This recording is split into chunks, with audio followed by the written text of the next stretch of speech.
Welcome into the Locked On Knicks podcast. I'm Gavin Schall. Can the New York Knicks defense be merely below average instead of stinking terrible? Jalen Brunson, how does his new improved three-point shooting change the trajectory of his career and affect those around him? All that and more right now on Locked On Knicks. You are Locked On Knicks, your daily New York Knicks podcast, part of the Locked On Podcast Network, your team every day.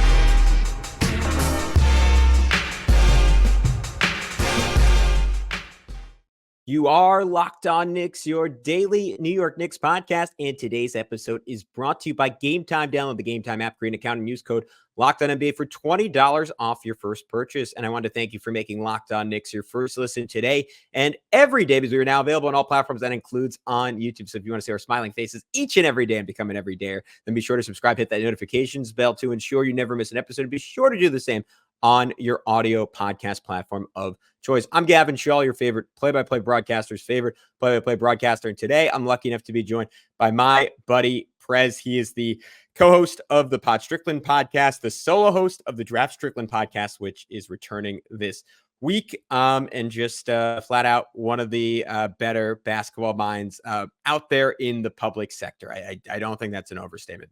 Guy is absolutely brilliant.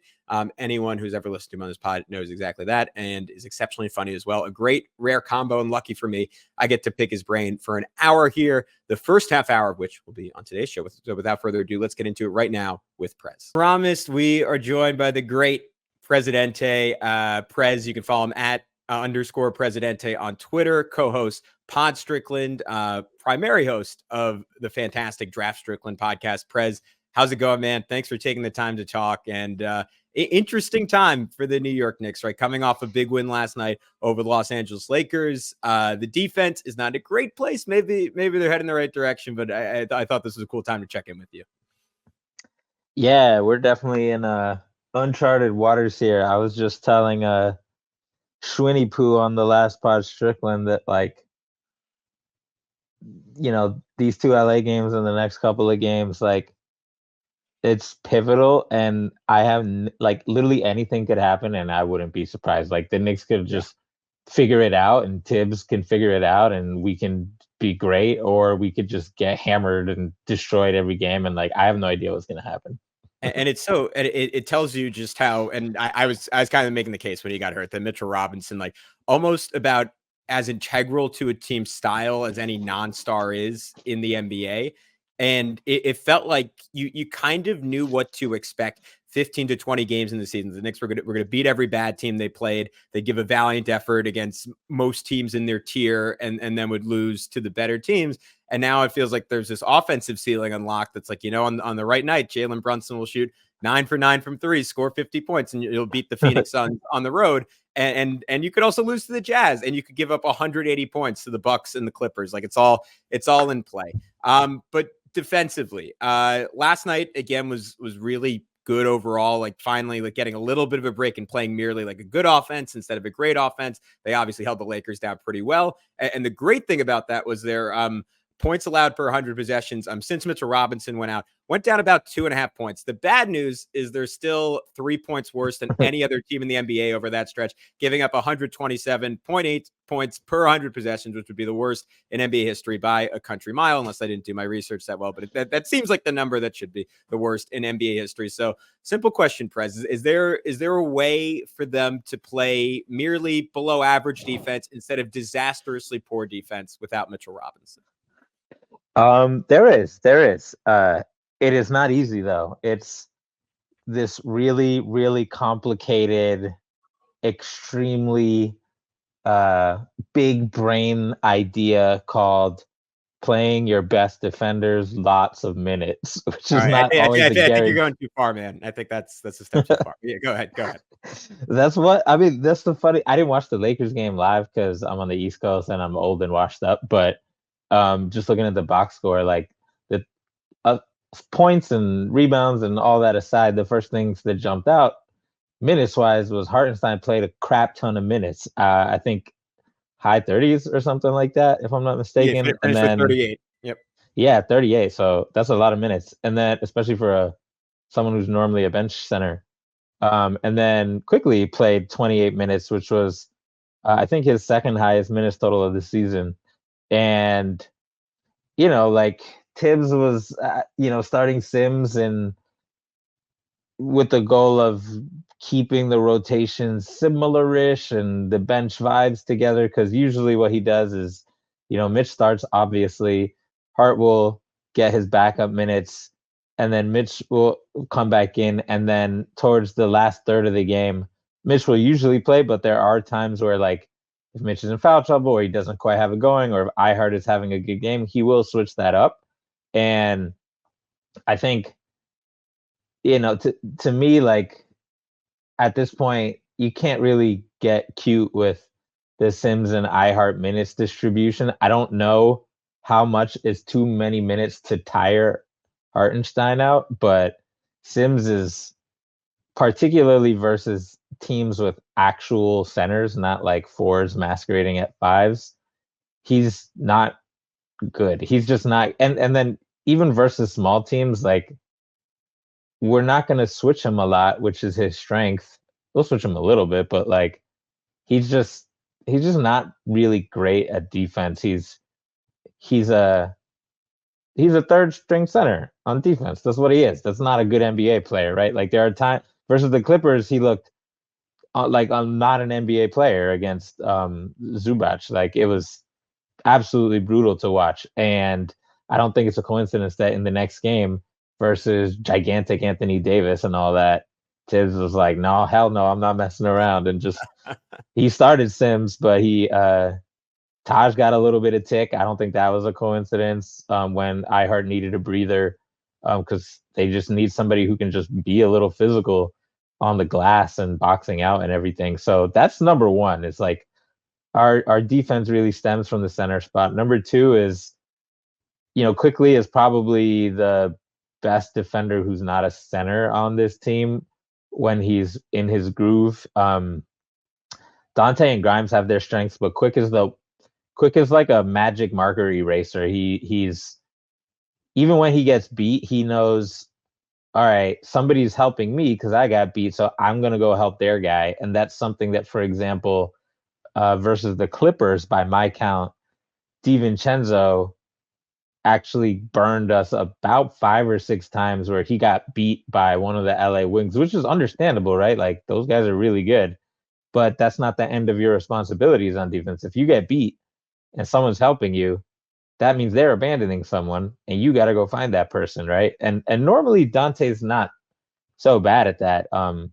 But for whatever reason, he didn't do that versus the Clippers. And without Mitch, when your role players don't fulfill their responsibilities on defense, or your starting 10-minute center Sims has a particularly brutal 10-minute stretch, like, that stuff can just hurt you because you can't count on 28, 30 minutes of all NBA defense level Mitchell Robinson to just make up for it. So they can do it.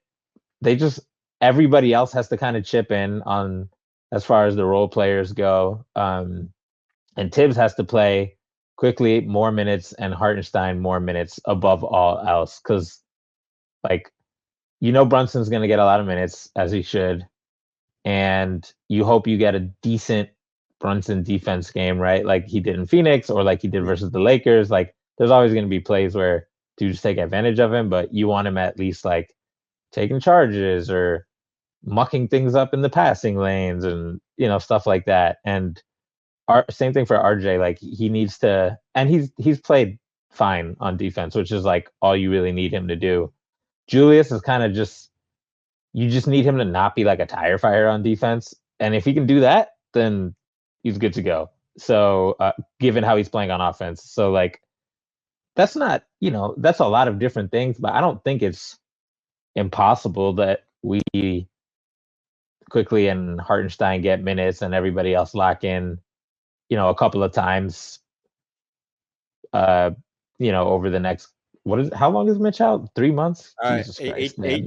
8 to 10 weeks, he will be reevaluated. So the hope, I think, is post All-Star break. But alrighty, next on the Locked On Knicks podcast, we're going to wrap up our discussion on the Knicks improving their defense. Is effort enough, or do you need a little bit more? Do the Knicks have the personnel to be better on defense at the end of the day? But first, our partners at eBay Motors have teamed up with Locked On Fantasy Basketball host Josh Lloyd to bring you some of the best fantasy picks each week, all season long. Whether you're prepping for a daily draft or scouting the waiver wire, every week we're going to provide you players that are guaranteed to fit on your roster. So let's see who Josh has picked out for us on this week's eBay Guaranteed Fit Fantasy Picks of the Week. So last time we were lucky enough to get Isaiah Hartenstein. This time around, no such New York Knicks options, but we have an equally likable one in Grayson Allen. The Phoenix Suns shooting guard has a fantastic opportunity because Bradley Beal's out for the next couple of weeks with his sprained ankle. And I'll always argue fantasy basketball, you want to have, I mean, totally dependent on roster side, but you want to have maybe like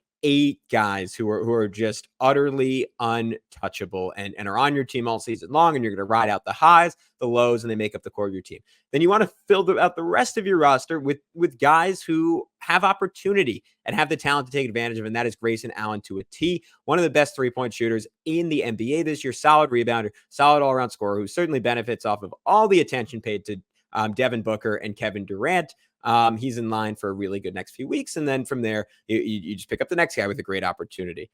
So Josh Lloyd from Locked On Fantasy Basketball is going to help you win your fantasy championship. But eBay Motors knows a championship team is about each player being a perfect fit. Same with your vehicle. With over 122 million parts for your number one ride or die, you can make sure your ride stays running smoothly, whether it's brake kits, LED headlights, roof rack, bumpers, whatever your baby needs.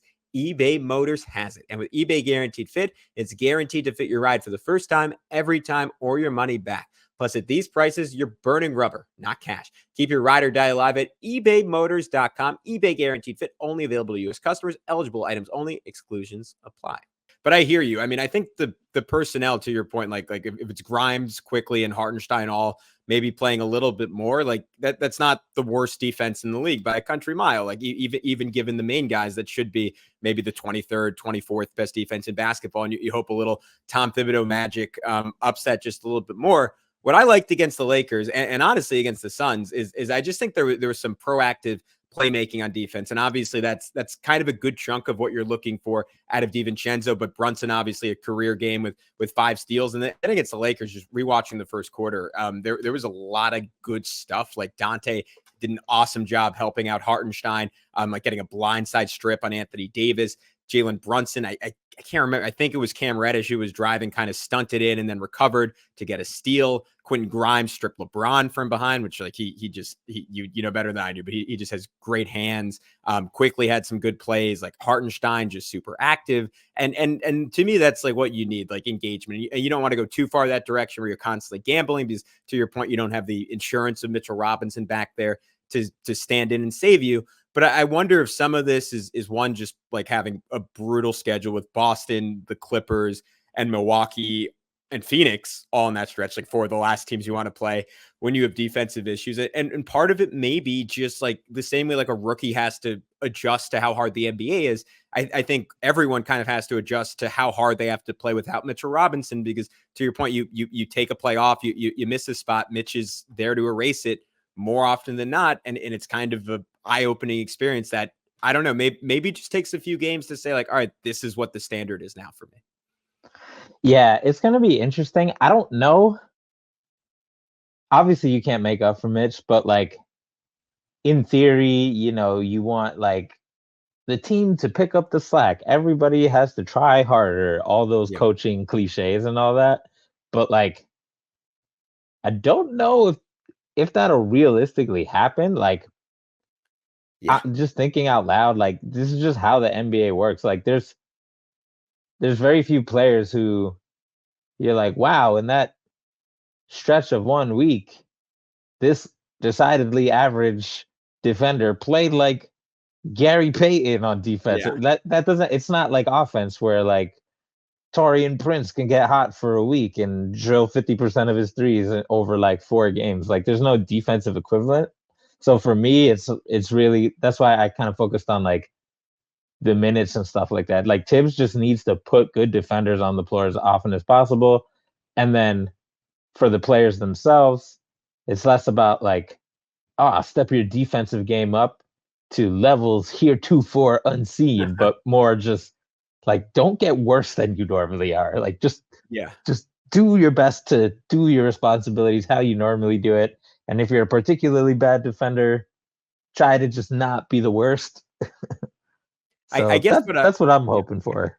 I guess what I was trying to get at was like, I don't know. I've just seen RJ at times like step up to a hard matchup, like when he's guarding a Tatum, when he's guarding a Kawhi. Like I do think there's like a slightly higher ceiling there. But then even beyond the effort, like to what you're saying, like Jalen Brunson, like in that Lakers first quarter had a great closeout on, I can't remember, it was maybe Taurean Prince. And it just doesn't matter, right? Because Taurean Prince is whatever, 5-6 inches taller than him, and doesn't even really see him when Brunson's like flying at him, like that's a gnat in his face. And like that, like Brunson can play as hard as he wants. Like there are going to be moments like that where you just don't have the size you need. And that's maybe more of a roster building issue for the Knicks and something we get into either in this pod or down the road. But I think there are avenues for them to be merely decent. And the fact of the matter is the offense has been so good that against most teams, like that should be enough, particularly if they were able to finish games like they did against the Lakers. I wanted to touch on that, but Prez, whenever we have you on, I kind of use it as an opportunity to just check in on everyone, right? And player development across the board. So I'm as the guest, I want to be a kind host and leave it up to you. I sent you some names: RJ, Dante DiVincenzo, Julius Randle, Immanuel Quickley, Quinn Grimes. Where do you want to start in terms of talking player development? Wherever you want to start. Okay. Well, thank you. You're kinder than I am. All right. Let's go. Let's go. You know, let's start big dog first, Jalen Brunson, because this was something you had a Twitter thread about over the summer. And I think I've referenced it maybe like 10 times on this pod, but just about Brunson's 3-point volume and how stunningly low it was last year. He took 4.7 per game. And you go through like all the lead guards. And that was higher than his older seasons by a lot. Right. Yeah, and that was and it was granted, like it was different types of shots. Like it was largely pull-ups, like versus like the guy who basically just took spot up fairly open threes in the past. And you went through every other star ball handler in the league, and all of them were generally somewhere between 7 to like 10 or 11 threes per game. Obviously, Brunson's not there, but he's shooting over 7, and he's shooting a lot of them from what you'd call like 4-point range. And the Knicks have a line for that in their training facility. And Brunson, like I heard Fred Katz talking about this recently, like even going back to last year, it was kind of training on that line. And it was probably a thing where it took 2 years to get his body right, 2 years to get his legs right to adjust to that type of range. And now we're seeing a guy who's a 46% 3-point shooter on volume. And maybe that is not his reality, but if he's something close to that, how does that kind of change your opinion of him long-term? And how does that sort of change how the Knicks can build around him in trying to get a championship contender down the road? I mean, it's almost like stupidly straightforward, right? Like he just becomes an elite scoring guard as part for distance in the modern NBA. Like you get a zillion pick and rolls, and Brunson gives defenders plenty to worry about, but you used to not have to worry about like going under the screen when he's 30 feet away, and him pulling that thing. And now he'll do that. Now he'll step back like James Harden. He'll do all that stuff. So like you said, that's how you end up with like random 45-point games, 50-point games. He's been pretty much the best 3-point shooter in the NBA this year. Like nobody's a better shooter than Steph Curry, but like just if you put Steph like in his own like Mount Olympus tier, like aside from Steph, it's pretty much Jalen Brunson who's been the best jump shooter in the NBA as a scorer. And it's funny, like he started the season really rough, not just from 3, but really from 2. So like he's still recovering from that. Like I think if the season ended now, it would be his lowest 2-point percentage in his career by a significant amount. It would be the first time he didn't shoot above 50% from 3. I think from 2. Coming around, you're seeing like the mid-range shots and the floaters and all that late game backbreaker stuff just beginning to come back. So if he can like I'm not going to assume he's going to shoot freaking 46% from 3 all season, but if he just stays high 40s and the 2-point shooting comes back, and he begins to draw fouls a little bit, like he's going to be scoring a lot. And we kind of saw a version of this last year where like in the beginning of his tenure with the Knicks, it was like low 20s, 22, 23, 24. And then the last couple months, it was like averaging like 27, 28. And then versus the Heat and the Cavs, he averaged like a bazillion. And, and now, like you said, he's shooting even more threes, particularly pull-up threes on top of that. And I'll throw a couple other stats that I thought were interesting. I haven't tweeted them yet, but so this year, 35% of his field goals are threes, which would be by far the highest in his career. The highest before that was 31.9 in his third year in Dallas. It would be the lowest percentage of his points from two, which is the converse of that, right? It would be the highest career points off of turnovers by a very large margin, by about 2 points. And that just kind of speaks to like him being willing to, run to the 3-point line, like a lot of the Knicks do in transition. By far the lowest number of points in the paint, 30 this year, 30%. The lowest number he had before that was actually last year with the Knicks at 43, so 13% lower. And then the most fun one, though, to me is the percent of field goals made that are assisted. Last year, 26. This year, 39. And it kind of just speaks to, him learning how to play with Julius a little bit. Those kickouts from Mitch and and Josh Hart, where they get the rebound and the ball goes swing, swing, swing or whatever and finds Jalen Brunson. So he's just like inhabiting a whole different player archetype this year than we've ever seen him. So I feel like it's pretty sustainable. I mean, the 3-point numbers might come down, but the twos will come up. So I don't see him slowing down much. All right, guys, we are going to wrap up this conversation on Jalen Brunson and who else could ultimately benefit and how can they benefit from all the increased attention Brunson could potentially see down the road. And also, when will that happen? But before we do that, you should know where you're buying your tickets to sporting events. And if you're like me, you probably had some issues with a lot of the big names in the market, whether it's not seeing the true price of your ticket, not being able to see where your seat is, or not having a guarantee that if you find a better price somewhere else, that company will match it. None of those things are issues with my place to buy tickets, my favorite ticketing site in the whole wide world, and that is Gametime. You shouldn't have to worry when you're buying tickets to your next big event. Gametime is the fast and easy way to buy tickets for all sports, music, comedy, and theater events near you. With killer last-minute deals, all-in prices, views from your seat, and the best price guarantee, Gametime takes the guesswork out of buying tickets. Recently, I was in Phoenix, Arizona, and I was lucky enough to be there the same time my New York Knicks were playing. And I said, you know what? I'm going to go get tickets. And where else would I go but Gametime? I loved how accurate the views from my seat were. And I saw a seat that, like, on paper, honestly, I probably wouldn't have purchased. And I saw the view. I was like, you know what? That's not half bad. As for the right price. And the beauty of Gametime is if you find a better price anywhere else, the Gametime guarantee means you'll always get the best one. So if you find tickets in the same section row for less, Gametime will credit you 110% of the difference. That means no matter where you go, Gametime will always win.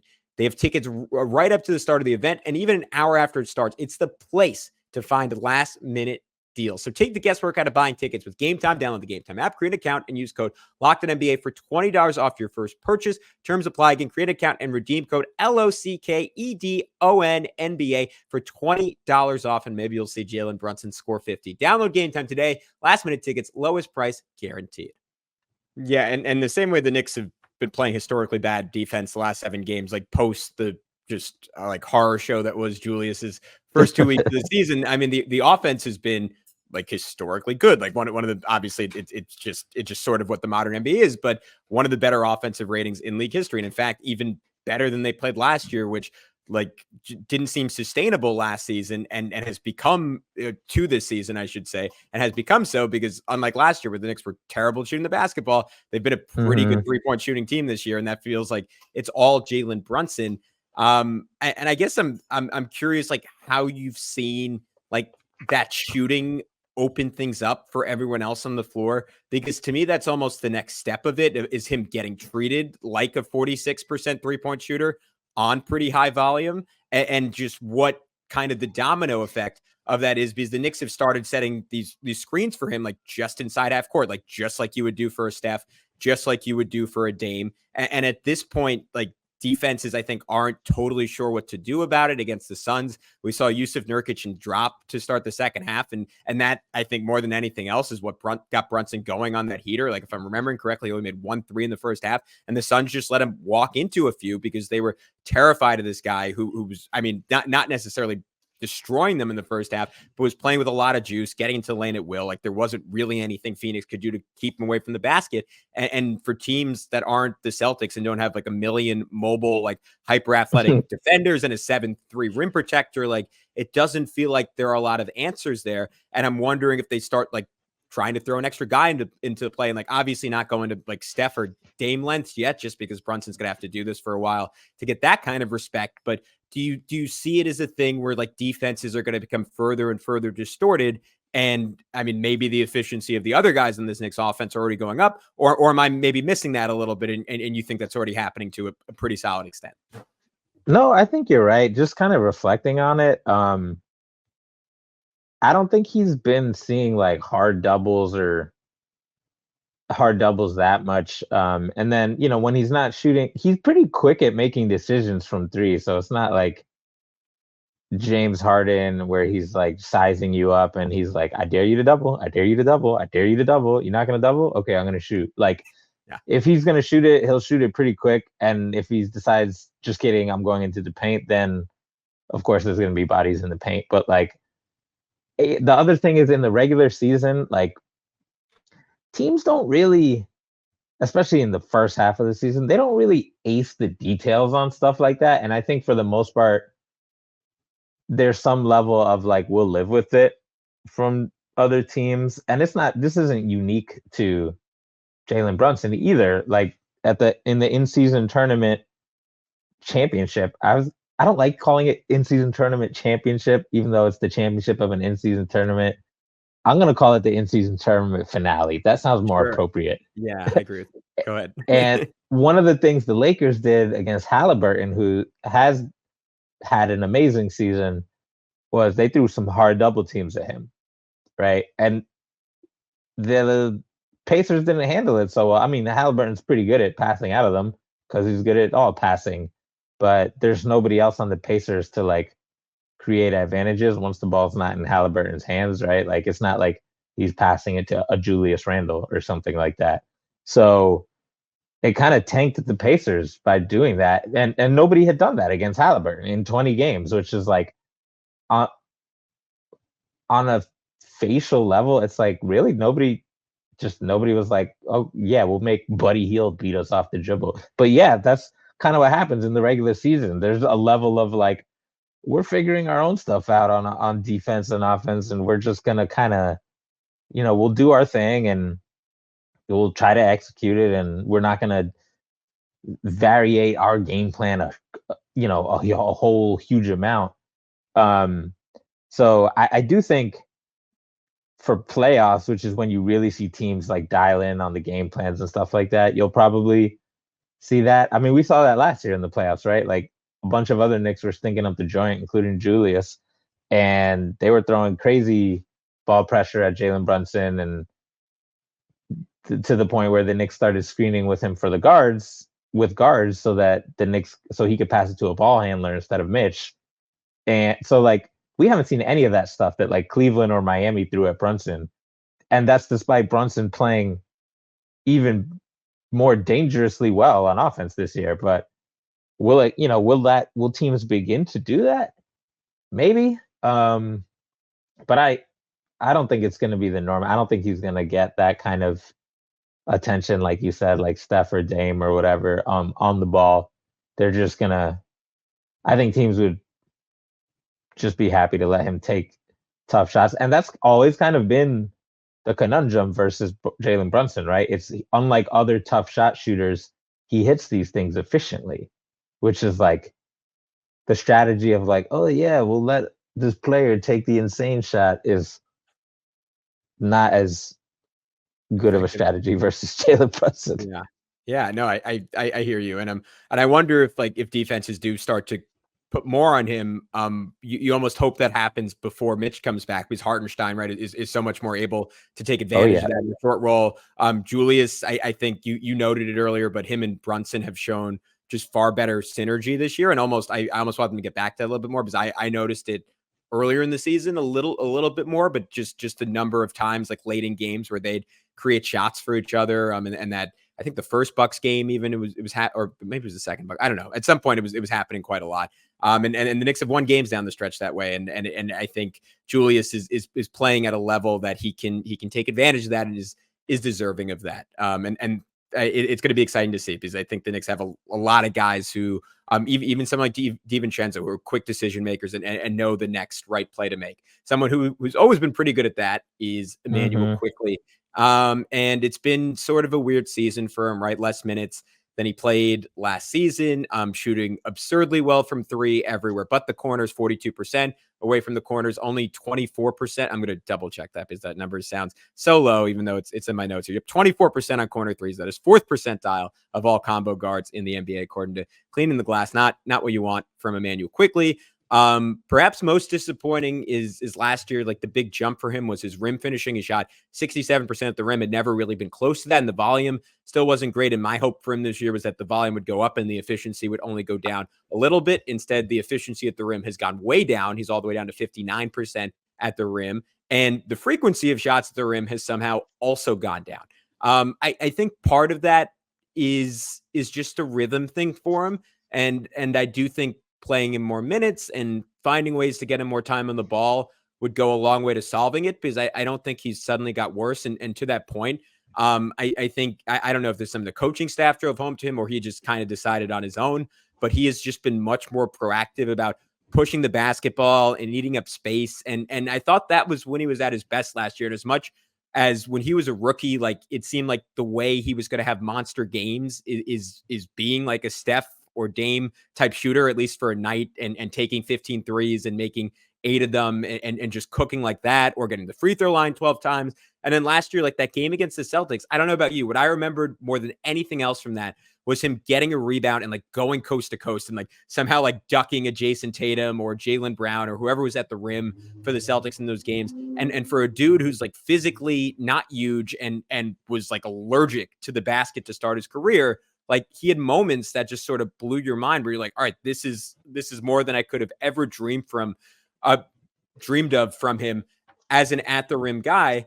And this season that has been largely absent, but I think there have been signs these last couple of games that he's really emphasizing that. And I think that translates to confidence in every other part of his game. But what have you seen? Yeah, I agree. Part of it is role, right? And minutes. Like not only have his minutes plummeted this year, but he hasn't got those closing minutes with Brunson where he can capitalize off of the attention of others quite as often. Although, and then the pushing the pace thing, that didn't happen as much until recently. I did notice that versus the Lakers. I don't know if it's related to him getting so much playing time, but he had a couple of plays where even I almost forgot about it. I was like, damn, you're just going to push and you're not going to give it to Jalen Brunson. You're just going to do your own thing. And he did his own thing and it worked. He scored multiple times doing that. Or even, and it's not always like pure coast to coast. It's like he'll like get like a little inside the 3-point line and bring it back. And then all of a sudden just boost again. So he's kind of rediscovering that a little bit. Another thing that I think is a slight, I don't know if it's a coincidence or not, but like the one new skill he's really unlocked this year is like mid-range fadeaways. And he didn't really do that last year. He still had his floater, which is great. But he has this thing now where when he gets downhill, one of his counters is, if you're defending someone going downhill, your momentum is going to the hoop, is he'll stop and then spin back and then just take a little fadeaway, a little 10, 15 footer. And he's shooting a career high from 10 to 16 feet by a lot. Last year he shot, This is his field goal percentage from 10 to 16 feet each year in the league. 36, 40, 47, 52. So Wow. he's cashing that thing this year. You haven't seen gone are the super long Derrick Rose type floaters from earlier in his career. He'll still bust out the floaters, but they're usually closer to the hoop. And he's a lot more content with the mid-range fadeaway now, which is, to your earlier point, a stunning development given where he entered the league. So, I mean, he's definitely had a weird season on offense, and it shows in the stats. Some of that is also just noise. Like, I think on corner threes, he's shooting like 20% or something. Like, he's not going to shoot 20% on corner threes. He's too good of a shooter. So some of the overall stats, I think, will continue to make their way up as they have been. So yeah, I don't know. He's taking the right shots. It's just, and he's being aggressive on top of that, which is what you want. He hasn't really like focused on passing as much as he has in years past, to my eye. Yeah. And part of that might just be his percentage is down from last year, just as like a catch-all for that. But go ahead. Yeah. Just, and part of that is his minutes being down. Part of that is his role being like to score when the other big guns are not on the floor. And as a result, like some of the rate stuff, like his per 100 possessions, his points per 100 possessions and things like that are actually up quite a lot. He's up to 30.6 points per possession, 100 possessions, which is like a pretty high number.